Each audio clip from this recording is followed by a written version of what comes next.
Wow, Guangzhou's secondhand housing market is collapsing faster than anyone imagined. Prices aren't just dropping, they're being cut in half. In Tianhe District, the very heart of Guangzhou, homes are falling so sharply that people who waited to buy are now cheering. Just a little more, and we'll hit the jackpot. Guangzhou's housing market has completely lost its backbone. Prices have crashed back to what people call pre-liberation levels. Take Baiyun District, right next to Metro Line 6. Homes that once sold for over 1 million yuan have now plunged to 330,000 yuan per unit. And these aren't pre-sale units. These are fully certified, ready-to-move-in homes. Buyers who entered the market this year, they're probably celebrating like they've won the lottery. But behind this dramatic housing crash lies a much darker truth. Guangdong, the province once praised as the locomotive of China's economy, is now slowing to a crawl. The decline in both foreign demand and domestic consumption has pushed China's most dynamic region into an economic winter it has never experienced before. For decades, Guangdong built its glory on low-cost manufacturing and massive foreign trade. It was the world's factory, the pride of reform and opening up. But today, this old model is breaking apart, and it's breaking fast. On Douyin, WeChat video channels, and Kuaishou, countless young people are crying out for help, jobless, hopeless, and unable to find work as businesses continue to shut down. Business owners are pleading online too, admitting they can't keep up with collapsing orders and tightening cash flow. These are not isolated voices, they are the sound of China's economic slowdown accelerating at full speed. In the first 3 quarters of 2025, Guangdong's GDP grew by only 4.1%, falling below the national average for the 4th consecutive quarter. The so-called economic engine is not just stalling, it's entering an era of unprecedented stagnation. Have you ever seen shops priced at over 2 million yuan per square meter? This is Shangxiajiu Pedestrian Street, once one of the busiest commercial districts in all of China. But now, store after store is shutting down. The street that used to be packed shoulder to shoulder with crowds is now empty, silent, fading away. Years ago, just to open a tiny shop there, you had to pay rent plus huge transfer fees, sometimes hundreds of thousands. People lined up for these shops. A tiny 10 square meter store once sold for more than 20 million yuan. Those were the days when Guangzhou's prosperity felt unstoppable. Now, it looks like a memory disappearing overnight. Even major restaurants aren't surviving. A high-end Shaozhou-style restaurant in Guangzhou, built with an investment of tens of millions, is shutting down. Around it, buyers from nearby provinces swarm in to pick up used equipment at bargain prices. Some drove all the way from Hunan just to save a few thousand yuan. They smile, joke, and hurry through the scraps of a fallen giant. As one influencer said, "One whale falls, and all creatures feast." The collapse of one massive business is now fueling dozens of smaller ones, trying desperately to stay alive. Guangdong's economy has long depended on manufacturing and exports, electronics, machinery, appliances from Shenzhen, Dongguan, and Foshan, powering China's trade. But in today's world of geopolitical tensions and shifting supply chains, this export-driven model is being dismantled piece by piece. Just look at Dongguan. Jinbao Electronics, a factory with nearly 30 years of history and once one of the city's top 10 exporters, officially shut down on November 18. At its peak, it employed more than 10,000 workers. Rumors about its relocation to Thailand had circulated for years, and now the rumors have come true. Other giants, Lite-On, Puxi, Fujitsu, Xingang, Shoe Factory, Fuan Printing and Dyeing, have vanished as well. The Financial Times quoted Alicia Garcia Herrero, chief Asia-Pacific economist at Natixis. Tariffs hit Guangdong the hardest because its companies lie at the very heart of the U.S. China trade war. China? As if that weren't enough, China's real estate meltdown is also dragging Guangdong down. Some of China's biggest developers, Evergrande, Country Garden, Vanke, Kaisa, are headquartered here. But housing prices in Guangdong are recovering more slowly than anywhere else. Plunging home values have crushed consumer confidence and hit business sentiment, causing retail sales to fall below the national average. And on the streets, the crisis is even more visible. I'm telling you, 90% of brick-and-mortar stores in Shenzhen won't survive this winter. Since September, every business fruit stalls, clothing shops, vegetable vendors has been hanging by a thread. Tell me, which industry in Shenzhen is still safe? Look at this street, another resident says. These shops change signs every few weeks. This one was Shaxian snacks, then snail rice noodles, now boiled vegetables all within 1 month. And that braised pork rice noodles shop over there? It opened on the 20th of last month, and it's already preparing to close. Shenzhen, once the symbol of endless opportunity, is now witnessing wave after wave of shutdowns. Shanghai was once the symbol of prosperity, China's undisputed financial gateway to the world.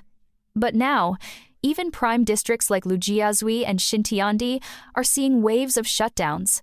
Streets that once glowed with lights until midnight are turning quiet, stripped of the crowds of office workers and tourists. Shop owners complain that revenue has plunged by 40–60%, forcing many to abandon their leases early just to survive. Office rents in Pudong are falling sharply, yet new tenants remain scarce. The city once known for its unstoppable momentum is now gasping for air, with no sign of when recovery will come. Even Beijing, the capital where national resources concentrate, is sinking into an atmosphere of uncertainty. Famous commercial hubs like Sanlitun, Zhongguancun, and Wangfujing now display rows of empty storefronts. Tech firms are cutting staff, leaving once-packed offices half-vacant. Young people in Beijing are posting online that they've been unemployed for 3–6 months with no luck. Upscale restaurants and bars that used to overflow with customers are now eerily quiet. Beijing, once believed to be unshakable, is beginning to reveal deep fractures in China's economic foundation.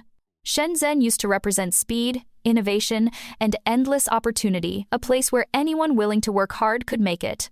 But this year, the city is witnessing a mass exodus of companies, big and small. Tech firms, hardware manufacturers, and logistics companies are shrinking or relocating to Vietnam, India, and Malaysia. Huaqiangbei, the world's electronics capital, has become so empty that entire aisles of shops are shut down. Vendors say customer traffic has dropped by half, and factories face the brutal choice of cut wages or shut down. The city once hailed as China's innovation engine is now directly hit by the global supply chain shift. Across China's coastal provinces, a silent but powerful exodus is unfolding. Foreign business owners who once flocked to China for opportunity are now packing their bags with urgency.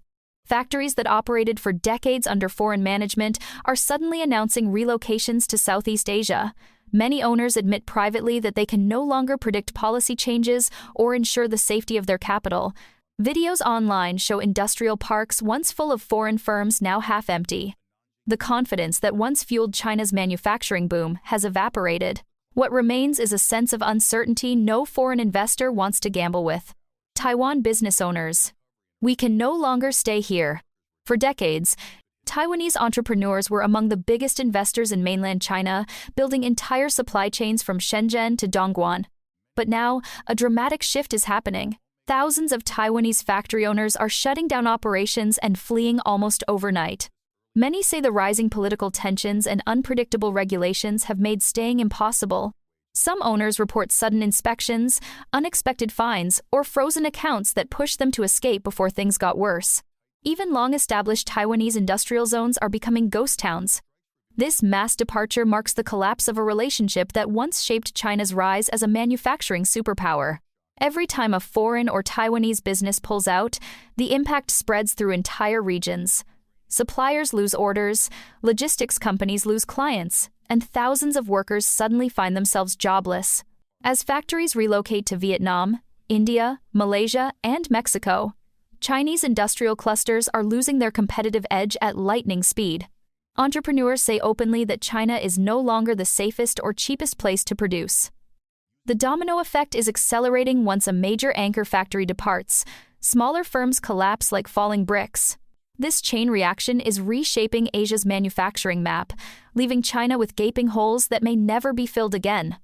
The world is watching China's economic slowdown, and global investors are making their decisions not with words, but with action. Capital outflows are increasing, foreign chambers of commerce are warning their members, and major multinational companies are diversifying production away from China.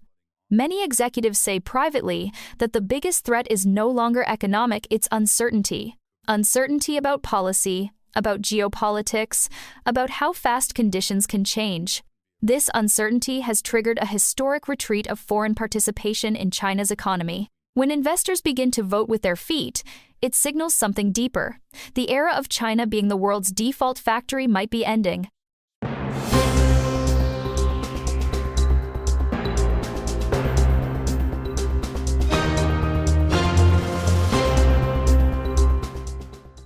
Even the banks have lost control.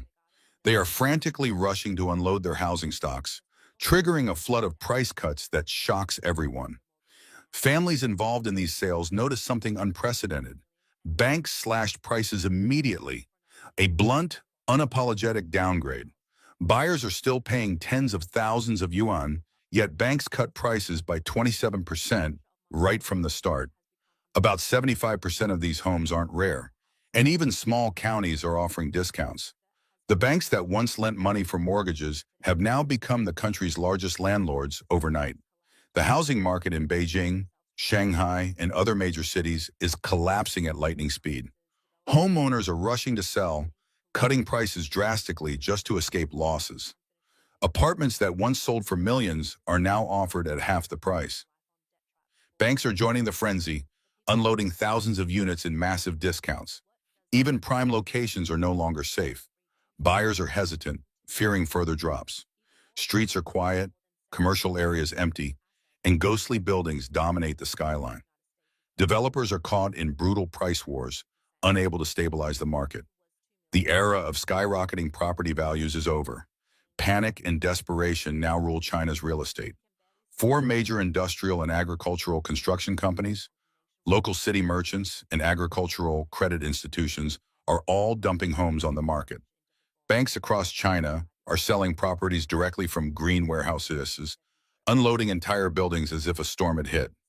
Sichuan Agricultural Credit System listed 24,000 units in one sweep, Guangdong 12,000, and Liaoning 11,000. To put it in perspective, this is like releasing the entire stock of a mid-sized real estate giant all at once. Prices are staggering. Some homes with a market value of 2 million yuan were launched at 1.5 million, instantly slashed up to 75%. Think about this.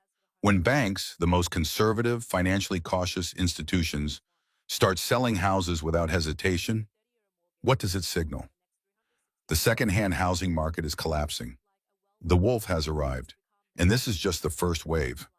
More chaos is coming. Many owners are selling homes far below their true value, sometimes even covering losses themselves. And it gets worse. Banks are also selling second-hand homes, leaving no reason to wait. Escape is urgent. Services for buyers are failing, and housing prices are set to dive even further. The scale is mind-blowing.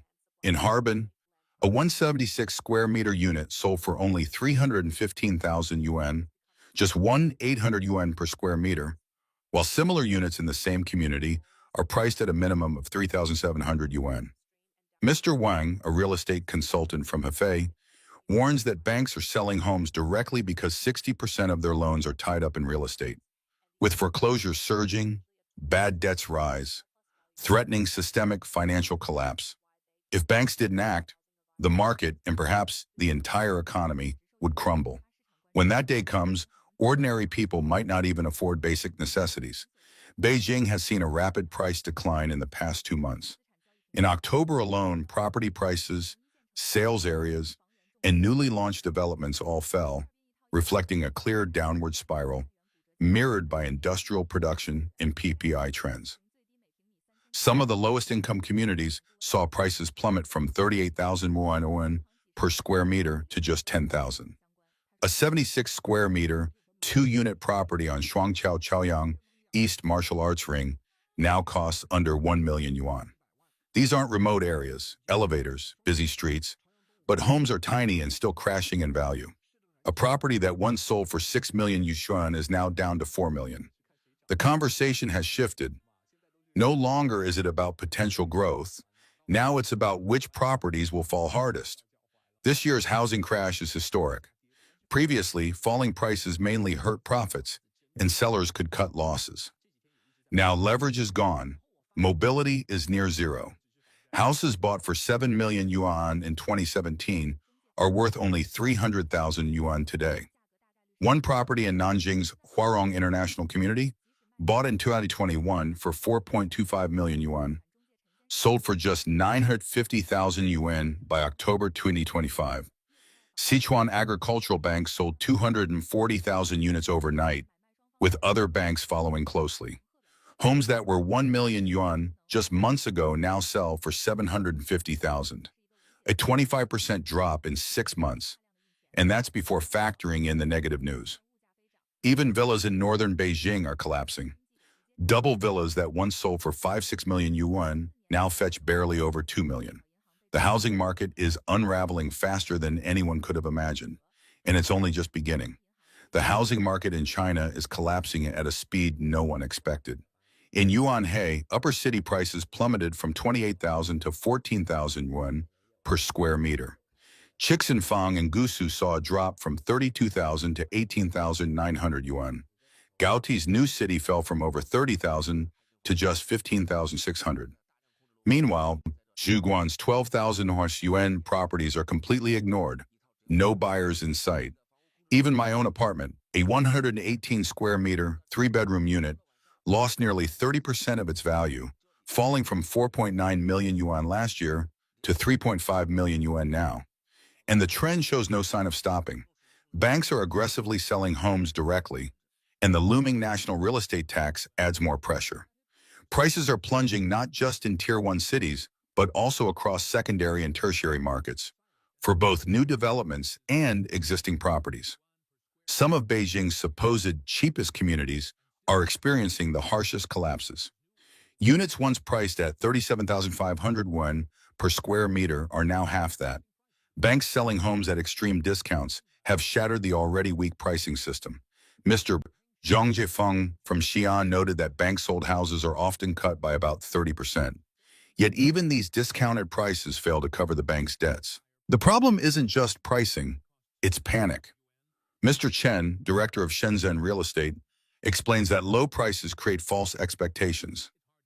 Sellers fear prices will fall further, buyers fear the same, and the market freezes. Wang He adds that both banks' liquidity and the entire Chinese economy are being tested.